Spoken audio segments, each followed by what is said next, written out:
Are you kidding me? That's how you're rolling. That's how you're rolling right there. Are you kidding me? So you can decide if you like to hold it or have it here. The only thing is when you hold it, sometimes you get a lot of that kind of noise.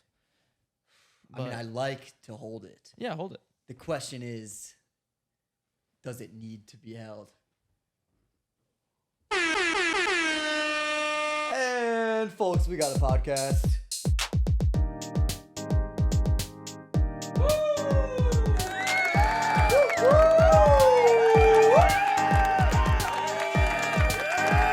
I think I'm in focus over there, don't you? God, I hope so. I think this is the moment. You think this is a what? We're throwing to the big guy. Let's just trust God.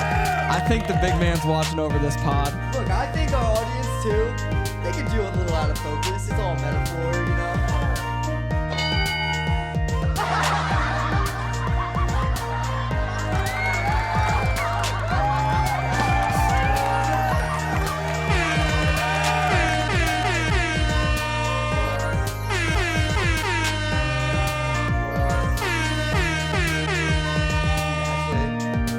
Shout out Kanye West. I'm gonna be like this all pod.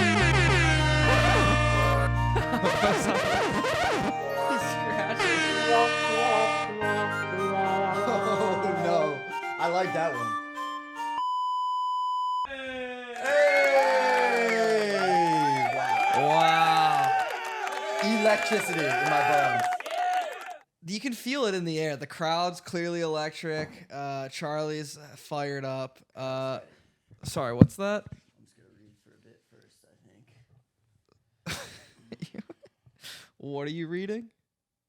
Hmm? What are you reading? Me? Yeah, the guest of the show. Reading a little How Fascism Works by Jason Stanley. An excellent work, if I do say so myself. One of the best depictions of fascism in, the world that he put into literature, I'd say. They like that a lot. I just want to clarify, does the audience like the fascism part or the book part? There's a pretty... All right, let's hear it for fascism. Let's hear it for fascism. I don't like it. Controversial, but I agree. Yeah. Let's hear it for fascism criticized.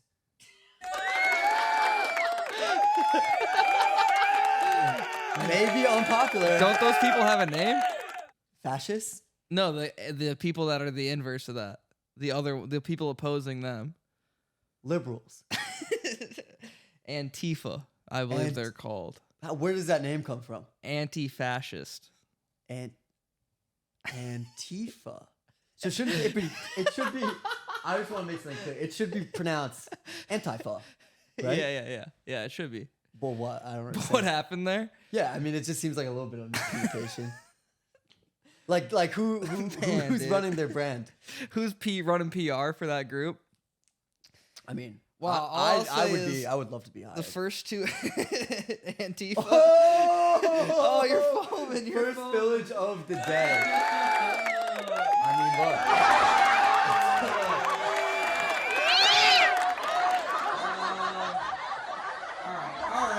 All right, calm down. The first two episodes of the West Coast show program, we've come in hot, a little hot. Yeah.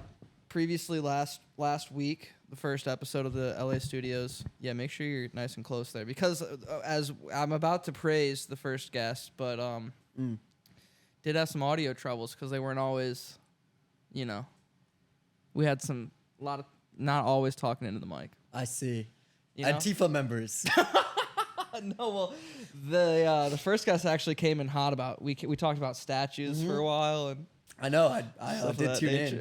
For those of you who did miss it last week, basically all you need to know about the Mary Nearhouse podcast is there was a lot of talk about how she really supports the Confederate statues staying up. That's really all you need to know from the last podcast. And it's like you you hear that and your first instinct is like, well, obviously I disagree with that. Yeah. But then you have to be who like, raised you? She's from Tennessee and. She's got good. She's way got of life. a good family. She's got a good parents. But when you live in a place like that, sometimes, that poison seeps through the cracks. It's a different way of life. But we love her, and we're being patient with her. We're being tolerant with her. And actually, well, what do you say? Actually, it's interesting because when she was on, and I'll introduce you in a second, by the way. We'll get to introductions in a second. She came on and she said, well, we talked a lot about being unemployed. And I said, well, she's like, so if anyone out there's listening, you know, I'm looking for a job. And I said, there's no way that this show, that coming on this show will lead to you becoming employed, at least in any meaningful capacity. But in the time since the release of the last episode and the recording of this episode, guest and friend of the show, Mary Nearhouse, is employed in the entertainment industry. Attaboy! Some scattered applause. And that's one guy clapping. I do need to get some other clapping The Confederacy things on is a big fan of that. Yeah. And, you know, I don't want to take credit for that, right? No, you know, I think you can. Well, I don't. There's people that, you know, I made you, you know, you owe me because without me you'd be nothing. And you know, I don't feel that way about Mary, you know? Yet. But I will say, you know, she had nothing. She had nothing. She knew no one. All she had was this pod to look forward to. And then and God bless your soul for letting her come on. She came on the show. Wow. And now, you know, doors are opening. Things are happening for her. Look, in the leave of absence we've gotten since Jesus, we need someone new. And my friend, I think you fill the shoes. As you know, I wouldn't say that personally. I appreciate you saying that. I wouldn't That's personally why I'm say saying it. Yeah. There is a lyric, a quote rather, from a great philosopher. I probably know it. You know, that's how Jesus died. That's how Julius Caesar died. You know, I think they were decent guys. I think they remind me of me sometimes. That's got to be one of my favorite philosophers personally. I do feel like Drake, I believe. Yeah, Alberius Graham. Yeah. Drake Alberius Graham in 1600 BC. Yeah. He had some very interesting thoughts about men's relationship to women. Very interesting, I think. All right. There's gonna be a lot of burps throughout this episode as well. Before we continue on, this is, I don't know if you will endorse this, but this is a drink along with the pod episode. Sure. Me and Hunter will be getting hammered during this podcast, and we sincerely hope you'll do the same. And I mean, we always we want the viewers to feel like my whole thing about this show. Yeah, obviously, the whole thing about this show is like we want it to feel like you're hanging out with your friends, right? And you know, if that's what you like to do when you hang out with your friends, please, by all means. Is Charlie on frame there? On my monitor, can you see? She's looking cute. I was just wondering. I think so. Nice, that's cute. Little head poking in there. Nice. Yeah, perfect. Oh, that's very cute. Yeah. Very cozy. See, like we got a nice cozy thing going. The couch is feeling cozy. For sure. This chair's feeling cozy. For sure. We got a rack. You got what? You got a rack. Oh. Not like that.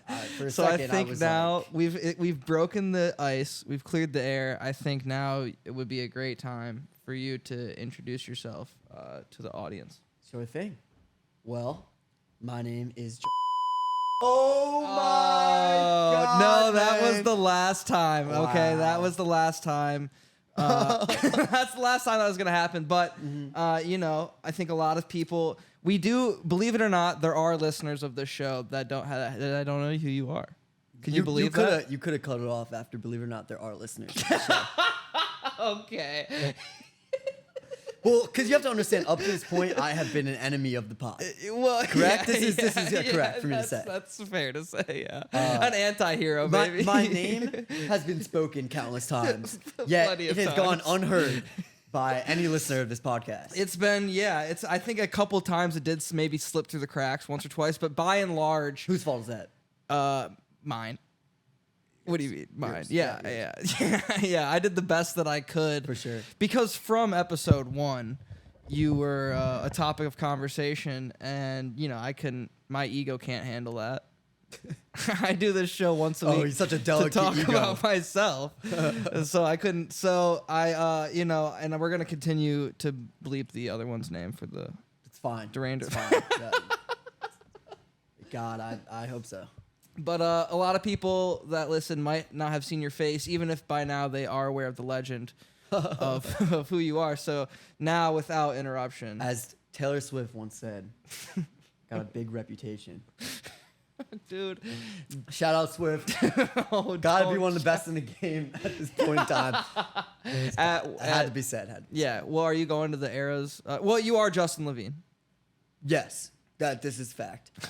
Am I going to the Eras you going to concert the- or the film? Well, I'm assuming you didn't get tickets to the. I show. sold out. Yeah. I mean, like, I know plenty of people that got tickets. look, I didn't want to like overreact to it. I wanted to be like a pretty. You didn't want to overspend. I wanted to be like a tame Taylor Swift supporter. Like, be like, yeah, I'll buy that ticket alone, nestled. One seat. Yes. To the Oh T yeah, I'm going alone to the Taylor Swift. Are you kidding me? It's a very personal experience, dude. You have merch? No. Yeah. No. Would you have bought some? I mean, before the here's the thing. Oh, we're getting right into this. And then maybe I will never introduce myself in this pod. We'll see.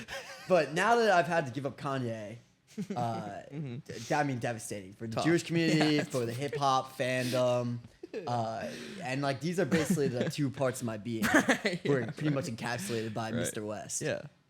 And now that I've had to give it up, I feel like might as well concede to Taylor. I mean, it was the beef all along, right? Kanye It was, versus Taylor. and for a lot of times it was like, dude, what the? She lied about phone calls. Before Barbie and Oppenheimer, there was Taylor Swift and Kanye West. Were they? Barbie and Oppenheimer weren't really beefing though. That was kind of a. Yeah, but it was kind of the same with like It was Taylor factions. and Kanye because like Kanye obviously interrupted Taylor during the VMAs, which by the way, I don't support.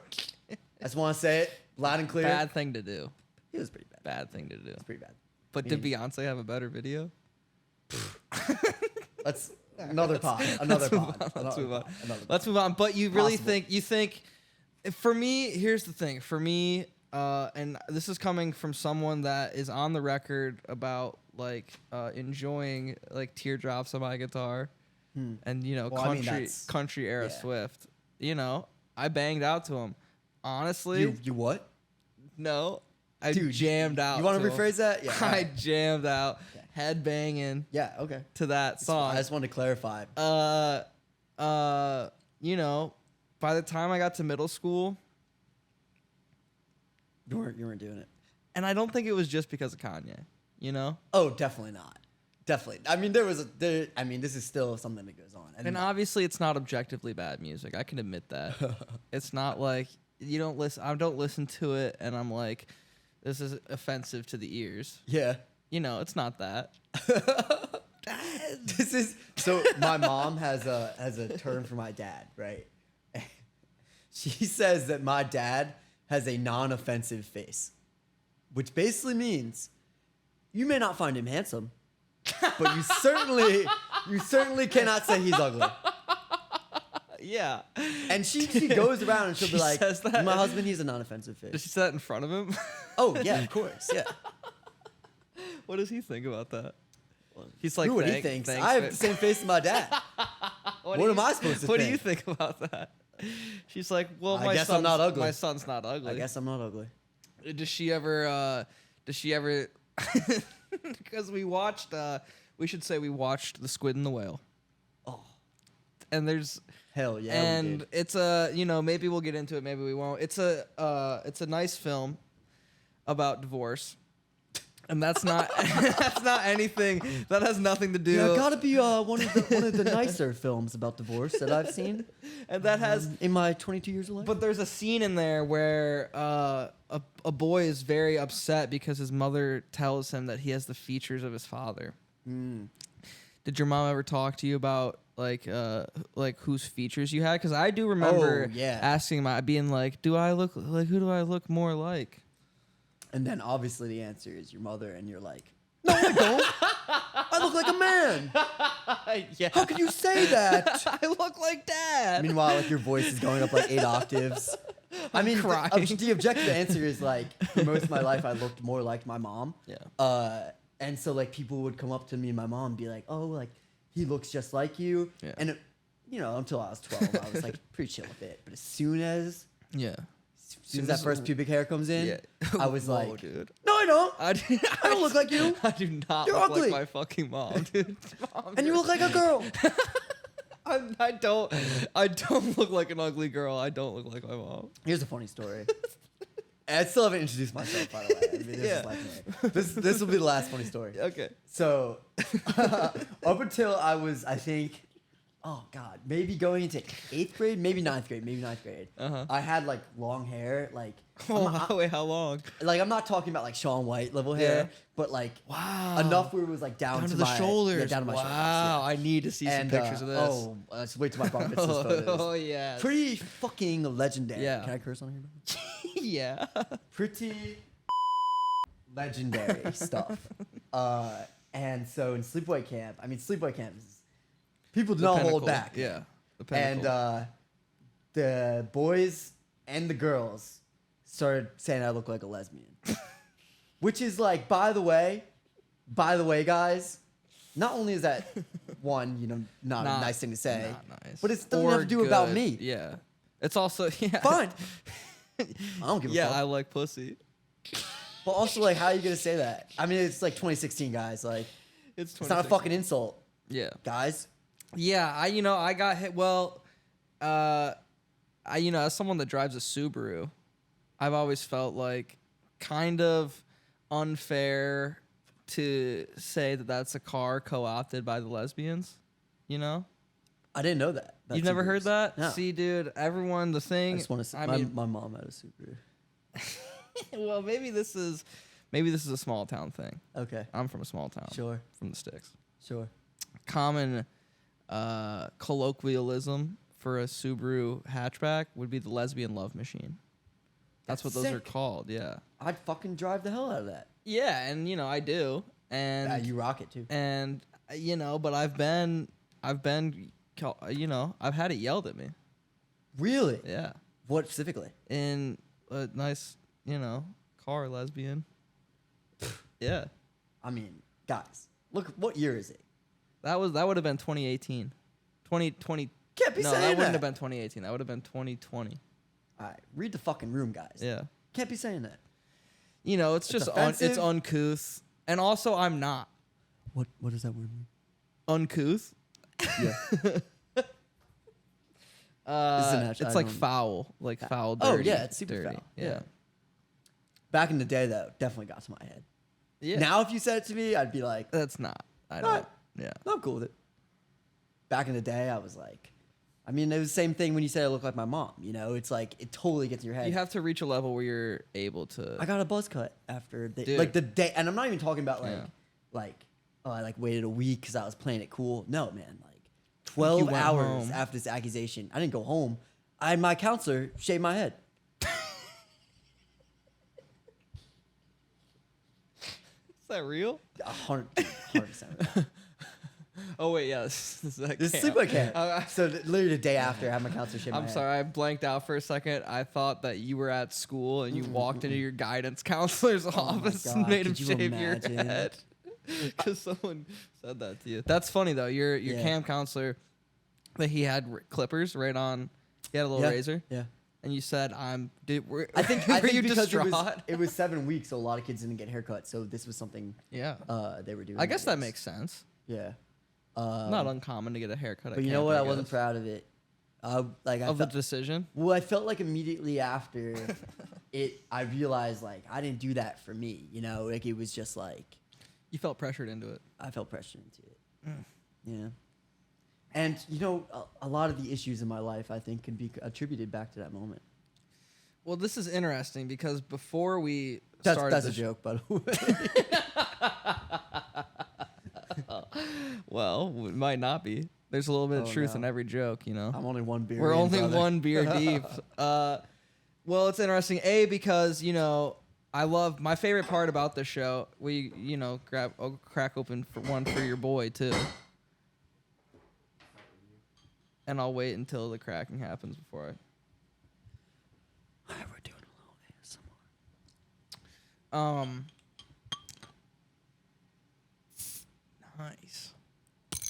Nice. That was good. Episode 1 of this program was Jesse Krugel. Sure. And a big part of that episode, and a big part of, honestly, I don't think it would be unfair to say his identity is Jewish sleepaway camp. And it's always been interesting to me as someone that, has seen it. My cousins went to Jewish sleepaway camp. Me personally didn't. Mm-hmm. But it's always been, I've been very fascinated by all of it. I mean, it's just like crazy. But yeah, but before we began this episode of the program, you said you didn't want to get into the weeds. Yeah, I mean, we just where are we at? We're 20 minutes. 20 minutes in. I've said my name. Yeah, and I have nothing else. I'm fine with that. I mean, I'm down for pretty much whatever. Well, I'm just one of my favorite parts of the show, and I think I've probably said this on the air. I almost called this show "What Were You Like as a Kid?" Because I think that's one of my favorite things, and I think it it just lets me and guys, I love to hear about, because like I know you now pretty well. Oh, you don't know shit. Well, that's the thing. That's the thing. But when I hear stories of like people as what they were like as kids, it kind of like puts another puzzle piece into place. Oh, okay. And I think that's super interesting. So. And it also gives, for people that don't know, it kind of informs, maybe the, I hate to say it, ignorant viewer of, who you are. Yeah, if you're an ignorant viewer watching this, don't. Find another show. Yeah, find another show, jackass. No, I mean, I think that's really interesting. I've been to therapy, so I think I have a pretty good grasp on what I was like as a kid. I did not like therapy. Mm-mm. Only because I think it was my therapist's fault. Ooh. I think maybe we talked about this maybe once. It was during... Excuse me. You caught it. Barely. It was during COVID, which is like, by the way, like pretty fucking stereotypical of me to be like, oh, now I'm going to go to therapy. Not only are there people who definitely need it more than I did, but like... Well... That's not true. No, I mean, it is true. There are people that probably need therapy more than you, but I don't think it's like, I don't think it's bad that you went because other people need it more. It's a good point. Let me tell you. I think it's good that you went. Let me tell you, thank God I was taking away a slot from someone else with this guy. Because if there was someone who like actively like felt like, like their life almost depended on it. Yeah.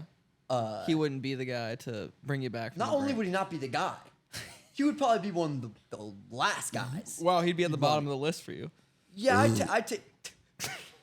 I take a lot of people over him. Wow. Like I'm talking about, I would take like complete strangers. Yeah, like you'd roll. Would you roll the dice on a complete stranger before going back to this guy? This guy, a mental health professional. The idea that I would consider it, I think should say it all. Basically, he would just like sit on his phone, like and play Subway Surfers. Oh, that's crazy. Did crazy. You know he was playing games, or no, he was just on his phone? He was just swiping pretty vigorously. Wow, you think he was on Tinder? I know I was. Just both of you clock into the session and just swipe. I was never a Tinder kid. Okay. This is going back to my childhood we now. We can get into that, I guess. But you think this guy was bad? Yeah, he was terrible. But anyway, my point was, this is something. All right, let me do my little introduction now, and maybe you'll cut this pod so that it comes a little earlier. I don't know how you want to. We'll see. We'll see how it goes. Kind of acting like my therapist. Should I get off my phone for this? I wish I called him out on it. That would have been really funny. Yeah, you should have. Anyway, all right. So I guess for those who are not privy to who I am, I don't feel like I'm self-important enough to be like, you should know who I am. But a little background. My name is Justin from New York originally. Go Knicks. York. Go Knicks. Go fucking Knicks. Oh my God. We're less than a month out. People at the Garden love that, yeah. Less than a month out. Oh, less than a month out. When basketball season hits, this show is about to kick in there. High gear. I don't think anyone wants to listen to me watch the Knicks, though. I mean, I'm pretty insufferable. But I went to University of Michigan. That's where I met my buddy over here, who I now live with. I studied film, screenwriting, A couple other things I don't remember. Yeah, like I was like skipping class and drinking and I studied girls. oh my god. Girls, booze. No, I don't think I studied that. But yeah, you know, like I've always been interested in film. I mean, I've always been interested in like storytelling and like, oh, it sounds so stupid. And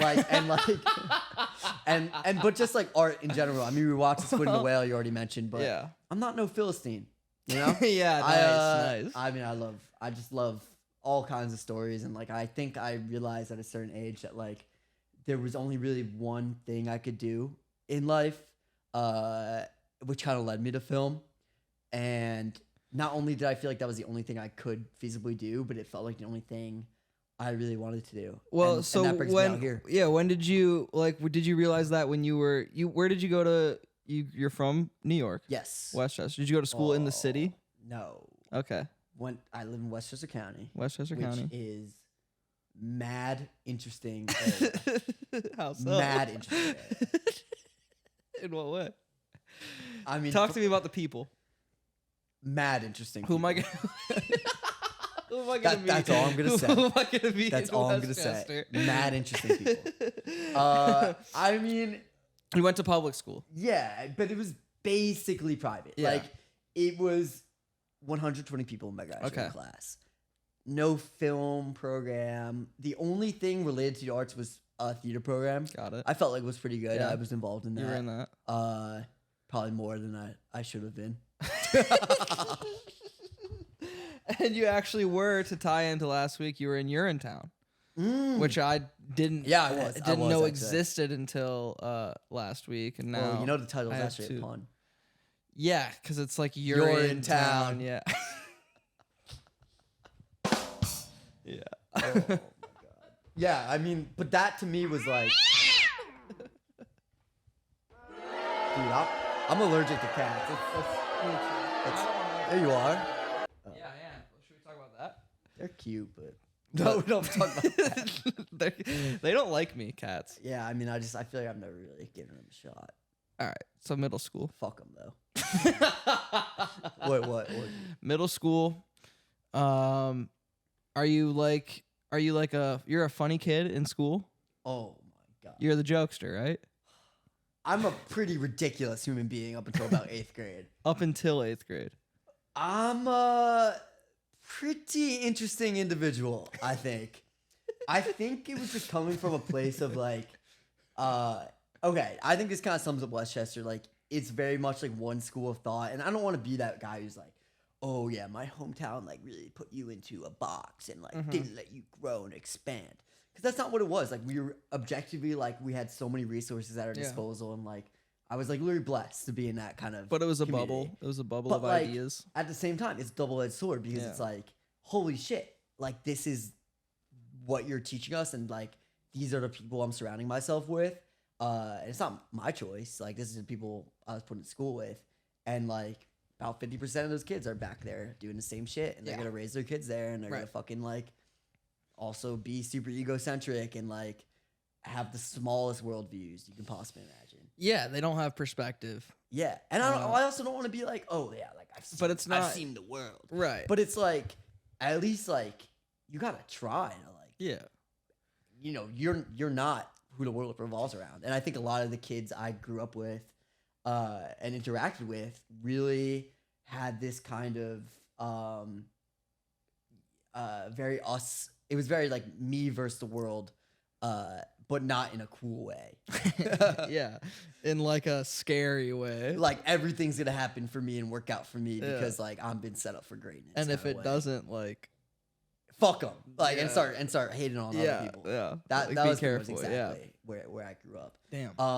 So up until 8th grade, I think like I was just never comfortable with that. Like I definitely knew I was like a little bit of an oddball. Like not like you know, Joker level oddball, like, oh, I need to take my normal pills today. But like I was definitely like pretty different from I think a lot of my friends, and I had trouble. I was a very like sociable person, and like I was able to make friends really easily, but like it was usually because they just thought I was really funny and like fun to be around. It was a good end. like I was someone like who equally got laughed at and laughed with. Nice. I didn't get bullied or anything, but like I don't think I ever would just be myself because I was always trying to make people laugh. And like this was something that like I eventually started to resent for a while, like in high school, and then Yeah, so you get into high school, and then that kind of. well, I was like, what the fuck am I doing? Yeah, I can't. I gotta do me. So I did the most logical thing ever, and I joined the theater program. Where you became the coolest kid. I was pretty cool. So are you making videos yet then? Yes, Okay. actually, I don't think I've talked to you about this, but that's scratching the itch, probably even. Yeah, a little bit I had more a than theater. I was the kid who was fucking like, hey guys, like you got to write a 500-word response about mitochondria. And I come in with the most ludicrous video. Yeah. Like literally just like doesn't answer any of the prompts. Yeah. Doesn't hit anything on the rubric. Is a complete 180 from what anyone else is doing. And it's just like a complete like, I'm just going to do this. I'm just doing it. If the teacher gave me an option to make a video for a It was project best. submission, it was like, oh, sick. I mean like. I get to make everyone in class laugh for my Crazy. final project. And you know what? I fucking killed those. Yeah, every single time. I put my heart into those. Because I can like check 5 things off a rubric and still make whatever video I want to, you know? I mean, and like teacher will love it, best. give me a good grade for it. And I was the only kid doing that. Like I made videos about the Cuban Missile Crisis. Nice. Like funny fucking videos. Nice. Shout out my boy Jared Benson. Yeah, I got to shout out Dan Pierby, the pond water study video. And you like you guys collab on that. Yeah. I mean, just like just loved like having someone to bounce. Some of my ideas off best memories from high school, honestly. Oh my Just God. being like, dude, our 100 final project, we get to just fuck around and make this video. And like it was complete fuckery, right? Yeah. Just me and the boy. Dude, I mean, literally. So I actually did lose a lot of these videos, unfortunately. School. And I've talked to this guy. I'm still friends with Jared, and I mean, we'd love to see them, but I don't even know. I was gonna say, man, if I could dig up. Man. But I've played I played an Iranian Shah. I've played JFK. This is in 8th grade, by the way. Let's get something straight. That's. I mean, what am I supposed to do? I mean, there was no like. I mean, get out. Do you have a picture of that? Can we splice that in? I mean, I was wearing like a Nike T-shirt. Like it wasn't like I was like costuming up and trying to appropriate culture. Did you have like a name tag? No, I think I was just like. You're just like I'm the Iranian. I think the Shah. line was literally just like, "I am the Shah of Iran." Yeah, that's fine. Yeah, you had to it was represent him for a video. Yeah, I mean, he had to objectively be in the video. It would have been No, really it was crazy nothing like- no, if it was nothing like you that. put on a costume. Thank God. Yeah, I mean, like, thank God. So you're making videos in high school. Are you posting on like YouTube or anything? Yes. So any video I didn't make for a class project was like for this YouTube channel called Blue Spark 18, which was like sketches, honestly. Yeah. Like we did like one that was a rip on Chucky's Child Play. We did one, oh my God. Well, we did one that was called BS Sports, which was like a sports highlight video. Me and my brother got into big trouble over one called The Magic Hamper. This was like when I was 10 and he was maybe 7. This was a hamper that basically turned our genitalia into different inanimate objects. And basically the climax of this video, no pun intended, was we were sword fighting with pool sticks. Nice. That were your dicks. My grandpa was not happy about that one. What grandpa just got his hands on it? What did you? Where was I the don't grandpa's know. pool? Well, I think it was blowing up pretty good. It was doing numbers. It was doing numbers. We had to take it down though. We talking 50, 60 views. Mm-hmm. It was going around. It was going around. But anyway, I think the overall point is like, this was the type of shit I was doing with my free time. Like, there was like some weird part of me that was just like, it's not good enough for me to just like be that funny guy and like We gotta produce something. it out was of like, what else can I do Yeah. to what is the rest of the 10% of that funny? Like, how can I go the extra mile and do this? And when I was a kid, it was like doing those stupid fucking videos. When I was socializing, it was also doing stupid shit. Like, it was like in 8th grade, I taped a bottle cap to my hand, stood up in front of the lunchroom, and said like, if you guys don't recycle, I'm gonna fucking come for you. and I like put in my arm out like I was Iron Man, and I was like, I'm recycling, man. If you don't recycle, I'm gonna know about it. Nice. And I was just that fucking kid. I was that fucking kid. Like, that dude. I was that dude. I was literally that dude. Like I got invited to every bar mitzvah. You were him. Yeah. Because I was, you were I was a fucking fun blast time. at I bar was mitzvahs, so dude. fun to be around. Who knows what he's gonna fucking do at the bar mitzvah? And like people love that. And like Cupid Shuffle comes on, dude. Oh my! Watch I out mean, for don't Justin, even fucking dude. like.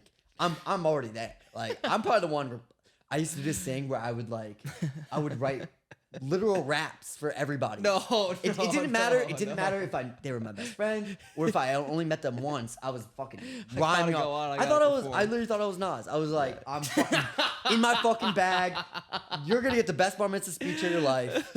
I mean, for those of you who like haven't been to bar mitzvahs or like, I mean, I know you know about this, but like, there are a few. Most fucking self-indulgent thing ever is like, hey, who wants to come up and give a speech to our lovely hunter, our new man? Yeah. And there was not a single time I backed down. Of course. Even like the girls I had a crush on, I was like, this is my big cipher moment. Dude, I never got to do. I was the only bar mitzvah in my. Are you kidding me? Yeah. Wow. I was the only Jew in my grade. And so everyone came to mine. That's insane. Everyone was at my bar mitzvah, and it was like a big deal because I'm sure they loved it. Nobody had ever been to one. Yeah, I mean, I'm sure the anti-Semitic jokes were thrown around. I mean, my whole life. But like, yeah, that's crazy. But still, I mean, how was it like? I would have dominated the speech. I mean, this is a whole issue now, of course, but like, how was it? Because I don't know that, I don't know that perspective. I grew up in a very Jewish community. I think I've always been kind of good at. I was also a weirdo and fat and had bad hair. Like, my hair was always too long or too short. Some things never change. Exactly.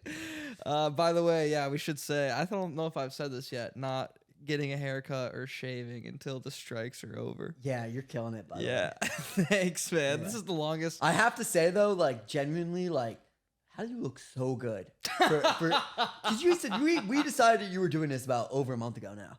Yeah. And I'm getting another haircut this week. I think. Like you don't understand. I just this is the longest my hair's been since 8th grade. It looks good on. Thank you. But in the kind of always been one to roll with. Just like I learned quickly that if I make fun of myself. People like someone that makes fun of themselves way more than people like someone that makes fun. You know what? It's also really healthy. Somebody else. It's really healthy, I think. Absolutely. 100%. But yeah, I heard like, what's the difference between a Jew and a pizza? Stop. I remember this. I remember hearing this when I was in 2nd grade. Have you heard this? No. Well, one doesn't scream when you put it in the oven. Yeah, I've heard something similar. Yeah, I don't know if I'll keep that. I might bleep that. I don't know. That might be too raunchy for this. I mean, this is the raunchy pod, baby. This is the loose pod. No. But that's that. When that kind of shit's getting flung at you as like a 10-year-old, I got a fucking. You're like, holy fuck. I went to not a Jewish school, but about half the school is Jewish. Yeah. Just because it's fucking Westchester. Right, and that's honestly probably worse. Middle school, I got fucking cornered. Yeah. In the locker room, and they were like, "Why the fuck did you kill Jesus?" Dude, that came at me. That was the number one. I had to be like, I don't know. Yeah, I don't know. I don't know who the fuck that guy is. He must have fucked up. I think he must have did something. I wasn't there, and I don't know. But yeah, that was probably. I was scared. But honestly, yeah, because 50% of 9-year-olds in Mattawan, Michigan, don't even know what a Jewish person is. They've never met one. It's crazy. Definitely. There's Michigan, I definitely there's 10% of the kids that were like, "Oh yeah, I learned about the Jews early," and we're assholes about it. And then everyone else was just like, "Oh yeah, I don't really care." Sure. So it wasn't, also being like, I could blend in pretty easily. Blue eyes, blonde hair. All right, bro. We're not all blessed. I was passing. We're not all blessed. I know. Mom did me good with those jeans. No, seriously. Sliding in safe. So it was only people that knew me that really made jabs about it, which I didn't really care about because I was also... Yeah, I mean, I want to make something very clear. This was not a problem I had to deal with. And not at all, yeah. I mean, I liked being the only Jew. It was kind of fun. I mean, especially for you, because you were actually in a position something where special. There was some kind of power hierarchy that you were dealing with. Yeah. But even in general, you would say I don't want to dig into my fellow Jews, but think we're gonna have to stop acting like we're the most persecuted people in the Like United shit's States. so bad for us. I mean, like, come the fuck on a little bit. Well, But I agree. I agree to some and it's extent. the thing. But It's the thing. it's It's like, it's scary because it's such a crazy history, and sure. you don't want to normalize the microaggressions, but also it's like we're doing all right. Maybe we should cut this down a little bit. It won't all. I make think we're the cut. saying good stuff, but I don't know. I'm sure it won't all make the cut, or maybe it will. Who knows? Whatever. We'll see. Crazy world we live in. I'm feeling it after 2 years. Let's fucking go. We gotta get to 3. We gotta get to. Well, we gotta get to 4. Yeah. Oh, no, we're doing the whole thing. Yeah. I mean, I'm generally off the Just trying to keep pace up. We're at 41 minutes. All right, hold on. Apologies about that, gang. And we're back. It shouldn't be too bad. I do want to share some of my annotations from this book. Let's see. It's pretty crazy. I wrote Jojo Rabbit, LOL, as one of my annotations, and another one was menthol cigs, bro. This is all in how fascism works. Yeah, I think the menthol cigs point was referring to like the government. Oh, and like how that's kind of Shady little Yeah. situation. But I do think it's crazy. I put the word bro after. in your How Fascism Works book. Yeah. I'm leaning back. I wonder how that Anyway. looks on the visuals.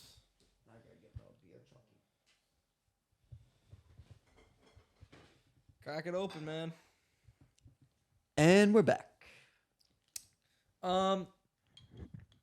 So I first become aware of you. Uh-oh. Hold on, Charlie. And we're back. Oh, no.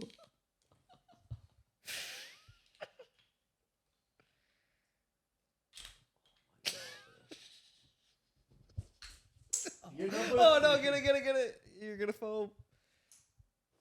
Will you grab me one? You're on beer what? 1, 2, 3, 4, 5. No, you have so much left in there. Oh yeah, all right. I'll Come sit on, with get the it. fuck out of here. Stop trying to outpace me like that, bro. All right, Charlie. All right, tuning back into the pod. Charlie is currently drinking alcohol off the floor. Now, do you have any response to the allegations that you are a terrible dog owner, allowing your beautiful pug to drink beautiful alcohol such as Miller Lite? Well, in dog years, she just turned 21. I would never allow her to drink. Anything that a volume of liquid that I knew would cause her any harm. This dog that I have has spent her entire life in college houses until now. This has to be less dangerous than frankly, she has a affinity for light beer, which I will say is like 85% water. I think. Dude, this? Yeah. Come on. I think it's mostly water. Let's see the ingredients. Come?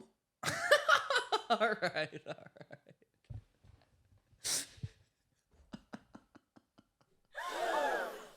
Yeah.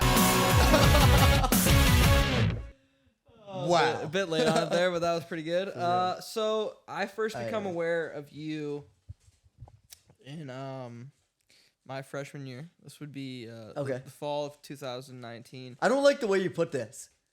I became aware of you. Yeah, because I didn't know you for like another year after. Oh wow, really? Okay. Yeah, because I show up to the Wolf TV mass meeting. Oh, let's fucking go. And you are a producer of Michigan Time. Indeed. And we've had Ela Calra, the now former as well producer of Michigan Time on the program. But I was honestly a little intimidated by you when I first met you. For real? I thought this guy, this guy's too cool for school, or not too cool for school, but I was like, you were right about one thing. I thought this guy, I don't know. I thought this guy's got it. He's got something cooking here. He knows what's up. And so I ended up only coming to And I think if memory serves me correctly, like I show up to Michigan time like 3 or 4 times freshman year. And Yeah. you were there like I remember. like once or twice. You were kind of on the way out. I remember because we were like, God damn, I hope that ugly kid stops showing up. That's if you had said that to me in 2019, it would have crushed me. Oh, I'm sorry, dude. Don't be sorry. I'm still sorry for saying it. No, it's fine. I just want to say that was a bit for the pod, and I would never say that or think that. No, it wouldn't have been the ugly kid thing as much as the not showing up thing, because it did feel like it was on the outs a little bit. And what was it definitely was. Yeah. Did you got in a little? The school was mad at you. Oh for some my things. God. School is mad at me would be an understatement. The film program was fucking furious with me. Like the president of, I don't know, the chair of the department, chairman of the department, basically wanted my skull on a pike. I would say. Yeah. And I think this is kind of a good thing to talk about because it kind of does epitomize like everything I stand for and like everything I got up to. Oh. Okay, we're safe.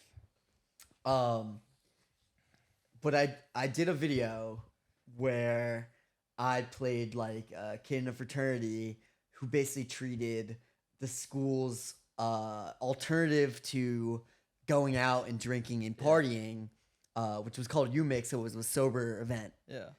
Where they had these great games and movies and it's like a carnival. It's like carnival, exactly. Yeah.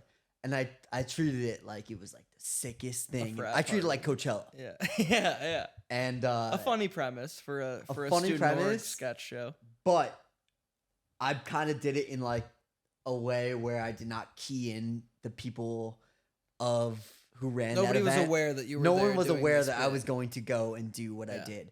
So afterwards, they saw the video and they asked us to take it down and asked us. This is the chair of the department, the school. Well, this was UMix, the organization. UMix. Then it got pushed up to the chair, and she was like, "Yeah, this video should." Because you said no public. At first. I said no the entire time. That video's still on YouTube. I never folded. Yeah. That's good. Wait, okay. I never folded. UMix is like, please take it down. We don't like how you're portraying UMix. Yeah. And you're like, no, this is pretty funny. It was pretty funny. It is. It is pretty funny. I was like doing inhalants. I was like, it was crazy. A great video. It was crazy. And then the chair says, look, man, like, UMix isn't happy. I think for the sake of everyone, you take it down. And you're like, fuck you, it's funny. Like, or not fuck you, but like, what do you? Fuck you, it's funny. Well, like, what do you say to them? I was like, yeah, okay. I hear you. I'm hearing you. You know what? We will take it down. And then I just didn't do it. Do they follow up with you after that? No. They're just I think there's some level I was like, all right, I'm just gonna play their game, and then I'm not gonna. Yeah. And all this over like 1,000 views on YouTube. Right, over a nothing burger. But you know what? It did teach me a lot, I think. And of dealing with bureaucracy. And like we can kind of zoom through this now because it's like we'll get to the good stuff. Yeah. So beer number 3, and this is where the good stuff. This is where we start to unlock the floodgates. So then we'll zoom through. We become friends kind of for the first time because we join Blank Space Writers Room together. Yeah. Had you seen this video though before then? Like the UMix, I was involved with Breach of Peace and Michigan Time, so that I had seen the video and had heard that people were mad at Justin. I mean, what did you think? Did you think objectively was I in the right or wrong? Well, I don't care. I got in trouble in high school for similar things. Oh, that's dope. For video making, for similar things. So when I heard about it, I thought, my kind of guy doing funny things that I like. I like where his head's at. I also was like, the going up against the Iron Fist of the University of Michigan is a lot different than Madawan High School, So I was like, goddamn, I thought it took balls. Was there something with the dining hall too that you got in trouble for? Look, Did you get banned from dining No, halls? no, that was probably Dooley. That was Dooley. Maybe. That was Dooley. I just want to say, like, I know we give a lot of credit to people who are on the front lines reporting Vietnam. Yeah. But you know what? I felt very similar to them. To people in Vietnam? Yeah. And first responders. No, whoa. People on the Don't front put words line. in my mouth. People on the front I'm talking line, about the reporters, right? Not fighting, but reporting on the action. You feel like the people on the the CNN people that are sent over to Vietnam.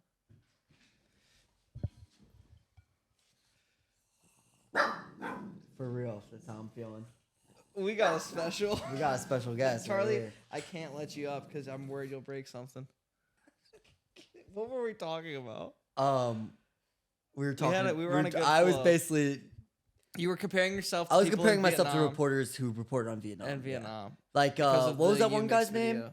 I wanted to Walter say Cronkite. Yeah, Walter Cronkite. Yeah. Look, Was he actually over there, or did he just make the announcements from the that guy studio? wasn't over there. Why the fuck does he get all the credit? There were real people with boots on the ground. Yeah, there were real people with Boots on the ground. I mean, fucking. Cronkite's the guy that said Matthew Modine was there. Who was that? That's the guy in Full Metal Jacket. Got it. Cronkite. Is Cronkite the one that announced JFK assassination, or is that Tom Brokaw? No, you're thinking of Don Lemon. No, I'm not. Don Lemon just got fired. Wait, he did for He what? just got laid off at the same time as Why? Because he inaccurately reported JFK's assassination. Or? him and Tucker Carlson got laid off at the same time. What does Don Lemon have to do with Tucker Carlson? Well, they're nothing, but they got laid off in like the same day. I just want to, because I like getting to the point where our lives converge, because I feel like they do, and we're back and we're chilling. We're back. We're chilling. I feel like we really started to converge in this writer's room, ran by the great Bridget Jean, who's out here in LA, who we will see. Oh yeah. And we write a show. Actually, I've been kind of funny thing. I'm in a new bit that I'm gonna start doing. Okay. I'm gonna start telling people that I wrote for Crapopolis, starring Dan Harmon. Wow. What? Starring who? Features created by Dan Harmon, who is not canceled, I think. Oh yeah, that's true. Justin Roiland was, and then apparently was on. Anyways, I do think though. It's a little bit of like shared guilt. Like, you think that's on Dan a little bit? well, it's like two friends hanging out. They're both a little problematic. Like, I like mean, like, what are we even doing over here? Just watch some fucking football or something. It's not that fucking hard. Crazy. Anyway. I don't know, just fucking throw on some Seinfeld. Anyway, just throw on some fucking football. Like, you think these people like hang out and they're like, oh yeah, like what crimes did you commit today? Yeah, they just hell yeah, bro. That's sick, man. They chat about who they made uncomfortable that day. That's crazy. But we back on track. We got in there. Let's refocus. What I wanted, everyone in that room was so talented and so creative, but I felt like me and you and Lennon were particularly drawn together with our sensitive humor. Yeah.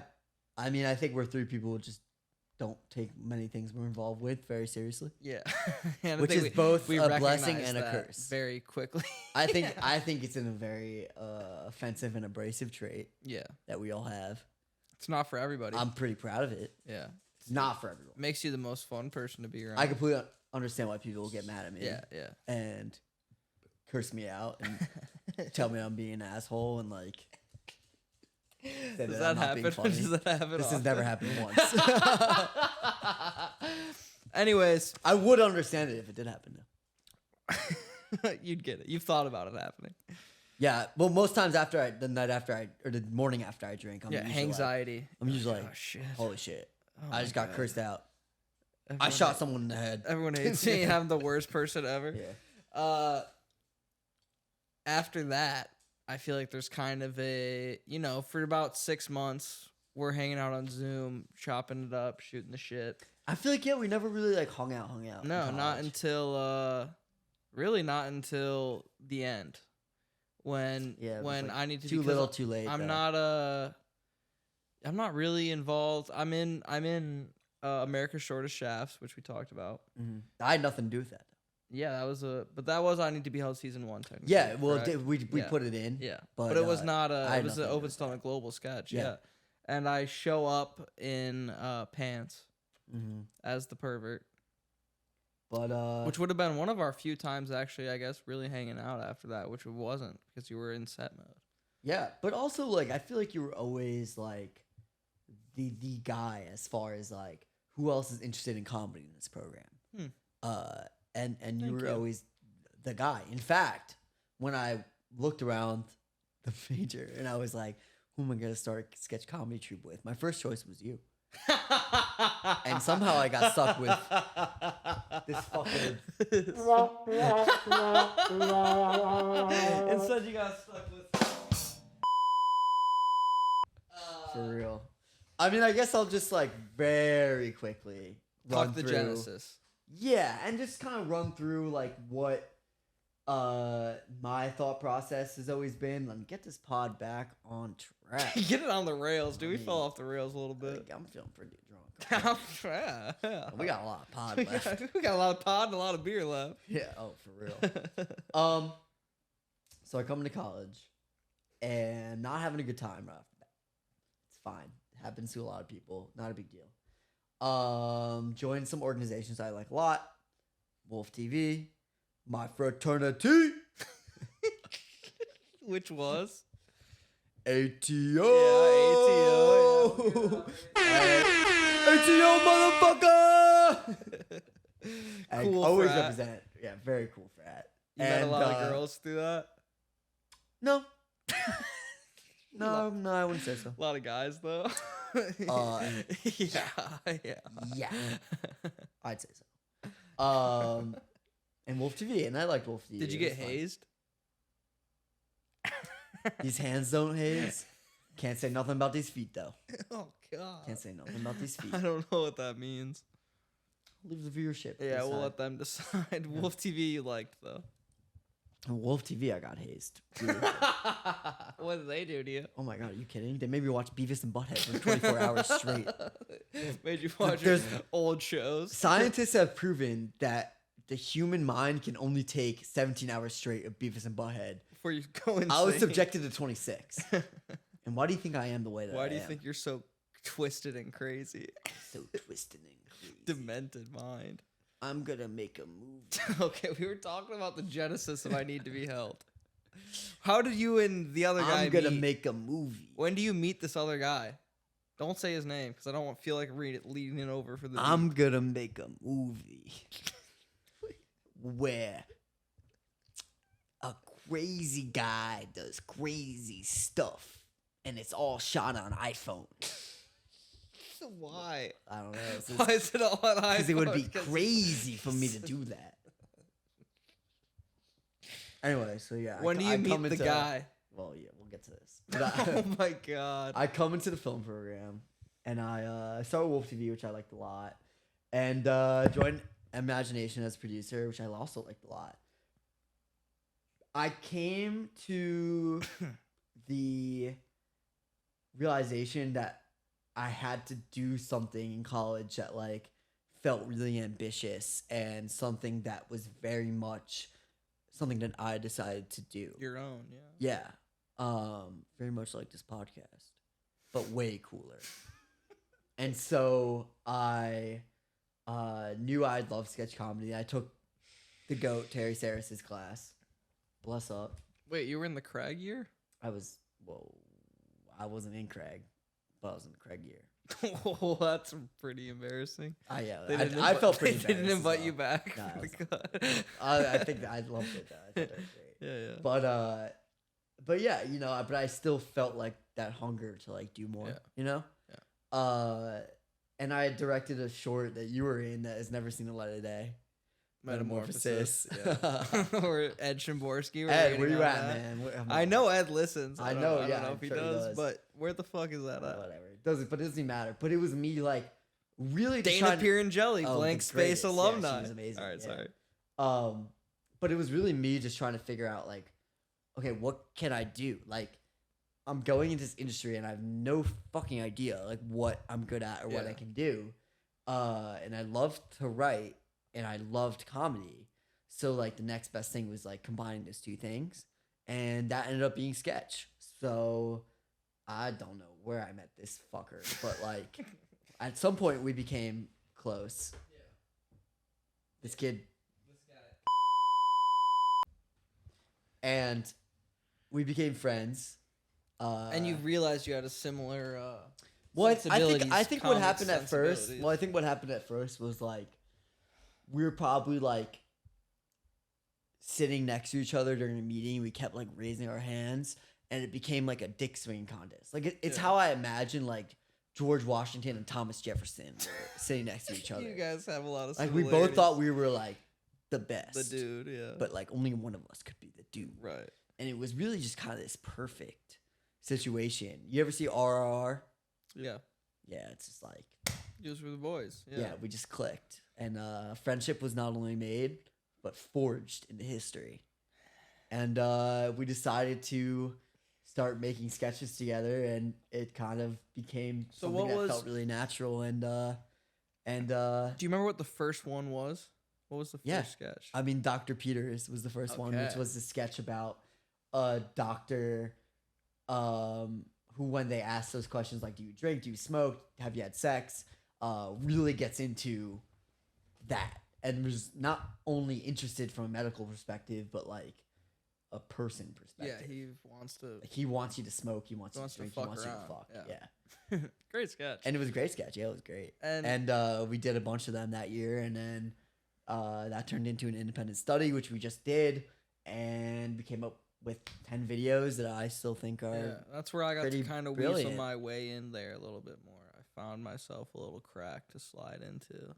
Yeah, I mean, you always find a crack to slide into, though, I think. That's kind of my MO. It is very much your MO. Hunter sliding into cracks, Davidson, yeah. Hunter SIC sliding is SIC. It's okay. We don't have to get into the English language here. Yeah, we don't have to get. I mean, that's some complex. We'll leave that to the scientists. But I slide into cracks, and then season 2. Well, yeah, I mean, you became an integral part of season 2. Like, I mean, about half the sketches that we came out with are only to a point that they're at because of you. Like, you came in to kind of like push a lot of these sketches to their full potential, which you completely did, if not more. I thought I could, bring a perspective, I thought I could, find just you had gold, and I felt like I could come in there and really just power wash all the dirt and grit off it and really make something glisten. I mean, we had a prison sketch, for instance. Yeah. And the premise of the sketch before you came in was just like, they don't think this prisoner is very cool. And then Hunter came in and was like, what if we made him a child pedophile? Right, that was completely that story that you just said is a lie. Actually, I don't. And I did come into the prison sketch, and I did, and I will say I did do, and I will say I did do a lot of the heavy lifting on the prison sketch, and I will say, Jesus Christ, feeling drunk over here, man.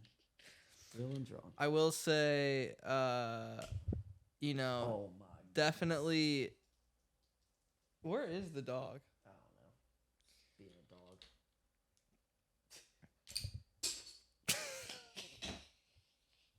And you what on the prison sketch?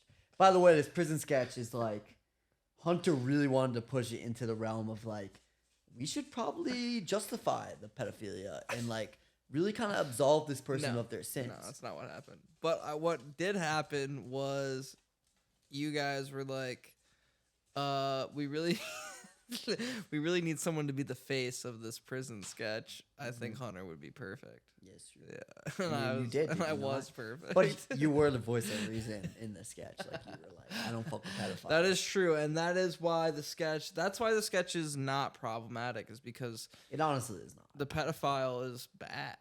Right? Yeah. We never. Yeah. Pedophilia is bad. We've always been on the. Can we get you on the record saying that? Yeah, absolutely. Really? Yeah. I remember before the pod started. No. All right, fine. I won't do the bit. I'll cancel the bit in its tracks. I'll halt it. The bit got shot dead in the street. The bit, look, it's not even gonna make it to. This is my show, and people come on my show. They want to call me a communist. They want to call me whatever you want to call me. Yeah, exactly. I shoot it down like the fucking Iron Dome. The Iron Dome. Oh, now you're talking about Israel, bro. Yeah. You want to talk about Israel? We're getting hot. You want to talk about Israel? 126, and we're getting hot.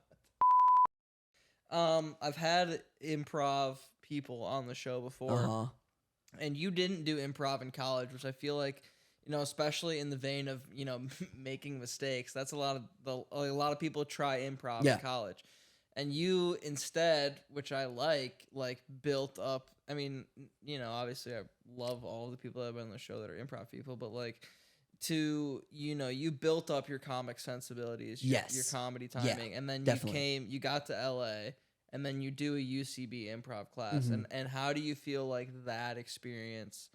I think what did you get from it? I think for me, I don't feel like improv, at least now, is something that is like my calling, or like something that I'm like, oh, this like filled in the void you that didn't like get the I bug needed. or anything. Yeah, it's not like I get the bug, but like the way I need to be held, like the way it really began becoming something bigger than just what we could put on the page was through people who performed through improv.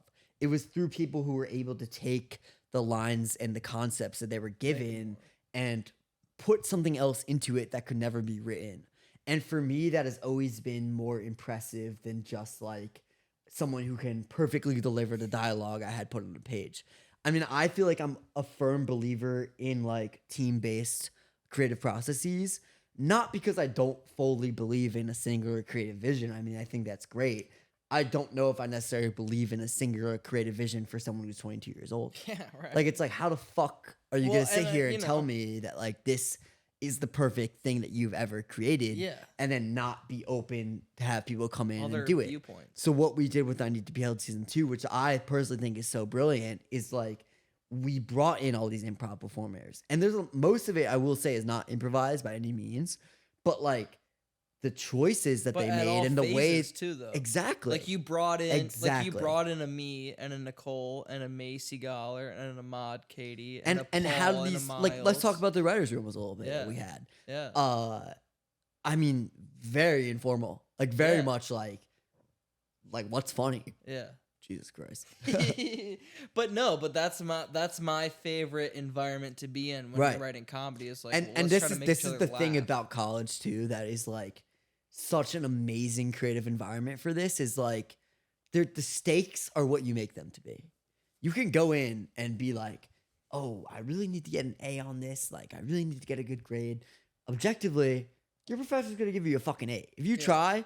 Like, we're very blessed to be in a program where, like, they're not that hard on us, but, like, the stakes are self-created because you can get an A regardless if you put 5 hours in or you put 50 hours in. You're going to pass.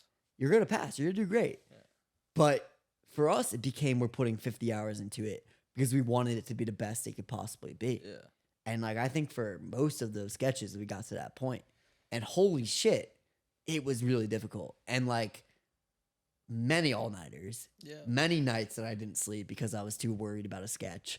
Like, a sketch that, I don't know, may not ever have an impact on my life. Future life, but it does because it's not about, and this was always something, too, that I kept in mind. Was like, it's not about who sees it or what someone thinks of it.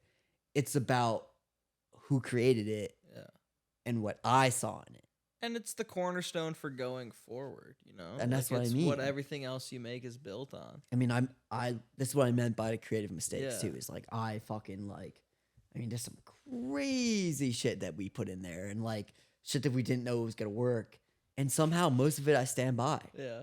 Even if like no one has ever come up to me and been like, "Oh, that part specifically was really funny," I'm still like, "Yeah, that's one of my favorite aspects." And I mean, even that.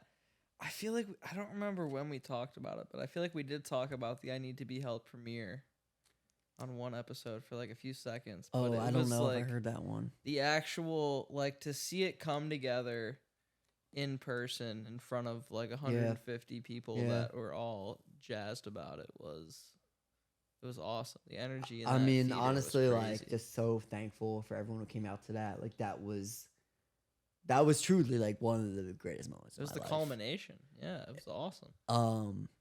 I think that beyond anything that ever happens to these sketches, Yeah. whether they go for broke, whether no one ever sees them again, Yeah. that to me was the reaffirmation I didn't necessarily need, but I certainly felt like I'm doing something right, and we're working on something that is going to help us for the rest of our lives. Yeah. The way people responded to that premiere, I mean, just even selling out Angel Hall. Yeah. I mean, that was fucking Yeah. awesome. Yeah.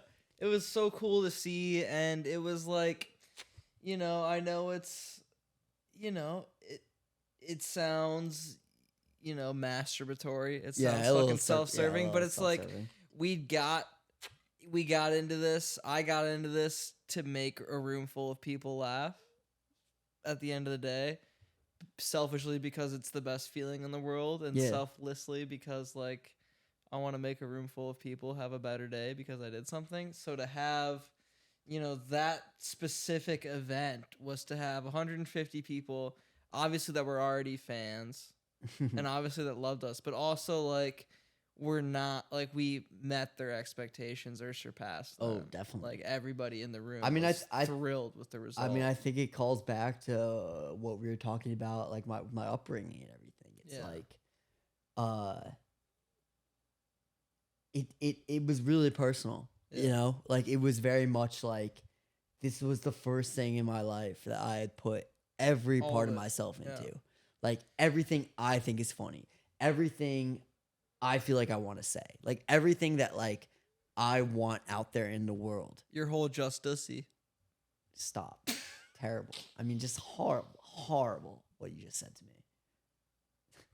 Sorry, go ahead. But truly. No, keep going. No, this is real. This is a really genuine thing. And like, even if by some fucking satanic ritual, no one laughed at any single thing. You bombed hard. It bombed horrifically. I still would have been really proud of what we did because it was just like I said, so like I never worked hard on anything in my life, and like, I really think it's pretty parallel to like the work I want to do out here, and like what I feel like in the real world is the amount of effort you have to put in. I feel like we did that. You did it. You got a taste of it.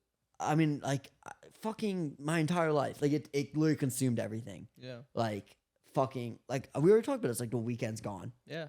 Don't even fucking consider making plans on the weekends. No, we're shooting, yeah, we're fucking shooting. I mean, we're talking about Prison Lunch Table. We did another sketch that weekend. We did Rainforest Biome that weekend, which is my favorite sketch we've ever done. Yeah.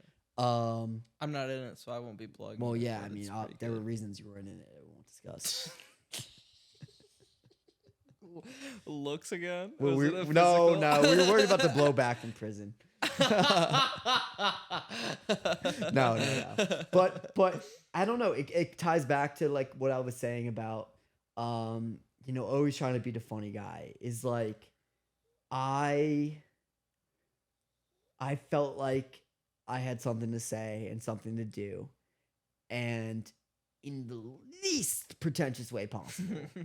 And I wanted to do it. Yeah. And like, I'm very grateful to Michigan and very grateful for my time there and the resources there that we were afforded that let me do it, because it was really just an amazing experience being able to put everything I had into something, because I'd never done that. I'd never done it with a script. Yeah. Never done it with anything I directed. I mean, it's cool from start to finish. You got to do it. And we got to finish it. That's pretty awesome. And the fact that we had people who responded to it the way that we did. Yeah.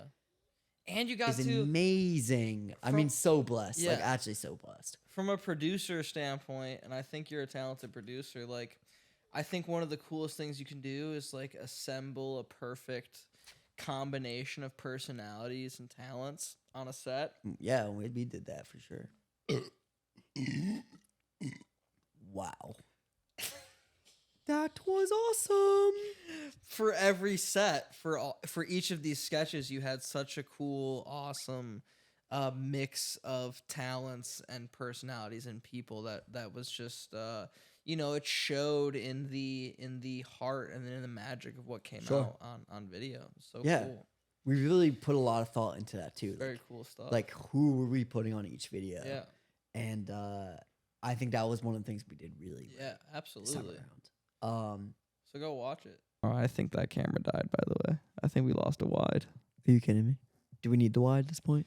Probably honestly, not. At this point, I don't think we do. No, probably not. We got 20 minutes left. It'll either be on me or I think we're going on both those. It doesn't matter. But look, man, this is not. I want you to. I know we wanted to go farther, but I do think we're hitting a wall with the amount of beers that we've had. Oh, I'm still on 6. Well, Call me a pussy. Fine. I wouldn't do that on this show. This show has more to it. Integrity, sure. But you are a tiny little baby. Oh, wow. That's crazy. You are a crying little baby. A crying baby girl, I might add. Not that it means anything, because all babies cry the same. Sure thing. But you are a baby girl. And I'm sorry about that, particularly. But here's the thing. Say your piece. We live together now. And I personally am very excited about it. I'm really excited. I'm very happy and jazzed about it. And here's where my mind's at right now. I got you on the show. You've been a guest in the program. Your name's officially off the censored list. You can be Job's talked not about. Finished. Job's not. Is the job finished? Job's not finished. Mama mentality. And we always have the mama mentality always. On this program. But we get your counterpart on the show. We get his name off of the redacted list. After that, the short list is like Nicole Winthrop. Of course, easy. Ryan Duggan. Easy. And then Tommy Unold is going to be the most planned for episode of the show so far. And that, I think, is probably going to be like, once we hit that, there's like Katie needs her own episode. Easy. Ariel needs his own episode. Easy. And, we have more people that we know out here that we need to get on. But that's like the forefront of my immediate thinking mind is that group. And then after that, which, in the scheme of our lives in LA, won't be very long. Before we know it, I'll have gone through those episodes. And then the opportunities and possibilities for this show know no bounds. I mean, they should know some bounds. I think we should set some bounds. Well, there will be bounds. I think there should be. There will be a couple. There will be like 4 bounds. Like a 2 baselines, 2 sidelines. I hope so. Bounds. I would hope so. I hope we have someone keeping you. A couple bounds. You're too crazy. 2 by 2 bounds. You're too crazy. But outside of that, what the point of it is this is not the end of you. Like, we didn't cover everything on the show because we could never cover everything. Easily, yeah. But you'll be back on the program. Easily. We'll see. You don't want to come back on the program? Not on this program, but a program I would come back on. Probably. The program, this program, why not? Don't. Why not? Don't. Why don't you not? Why do you not want to come back? I just have other offers from other podcasts, exclusive deals. I have. I'm going on Tiny Meat Game. I'm going on Script Notes. I'm going on. You're not going on any of those shows. You have no connections with those people. How do you know? I'm the only podcaster that you know. That's like actually. And I'm not even a podcaster. I'm going on the Sunny podcast. You don't know them. I'm going on it though. How? As what? I won a contest. Most handsome man. A fan contest? No, it was the most handsome fan contest. So a fan contest? No, but I won it because I was the most handsome. And who judged on that? My mom. Look, man, how much beer do you have left? I have a lot left. We got about 10, 15 minutes left in this podcast. All right, we'll keep chatting then. I think basically, what do you want to achieve over the next 10 years of your life?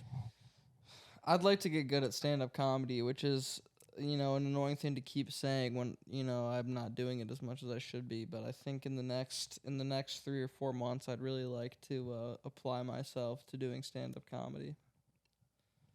But I also would, 10 years is hard, because I'm trying not to put any expectations on what I want to do. I'd love to write because I've always loved writing, but it's hard and it's a lot and it's, selective, and I haven't been doing it as much as my talented counterparts have. So if I'm... And who are these talented counterparts? you know, some of the people that I live with and some of the Such people as? that I hang out with, and that's Such all. as And that's all who? you'll get out of me. No, who are these people? Well, that's all you'll get out of me. I'm getting is comments I from have- our viewers I about have friends out who here would that they are be? talented writers that write frequently, and I don't write as frequently as them. So I mean, I'm getting a lot of I questions need right to now in my write more. earpiece. I need to write. Who are these more. people? Or can you put them by name, please? I Thanks. need to write more, and I need to do more comedy, and I need to, hopefully continue with this standard of quality in the podcasting No, realm. this is really fair, but our viewers just told me that they don't give a shit and they want to know who you're referring to. Thanks. Our viewers said that. Yeah, they contacted me directly. I'm talking about. Who? Why don't you say goodbye to everyone on the show? No. I think they want to hear from you right now. About who I was talking about when I referred to the talented people that I live with that are writing more than me. I mean, yeah, what are the names? No. He's gonna do this. I knew he was. The host that you have put your faith in is nothing but a fraud. He's basically like the fucking Jonestown guy. What is that guy's name? Jim Jones. Yeah, he's basically Jim Jones. What is he doing? Oh no. Justin. Come on. I'm not leaving. He's putting my mic down, but hear me. Hunter supports Trump. Hunter loves Trump. No. Hunter loves Trump. No, your mic didn't go down. I turned the song down so we could talk over it. Okay. It was a pleasure to have you on here. Yeah, all right. Finish your beer and Sure thing.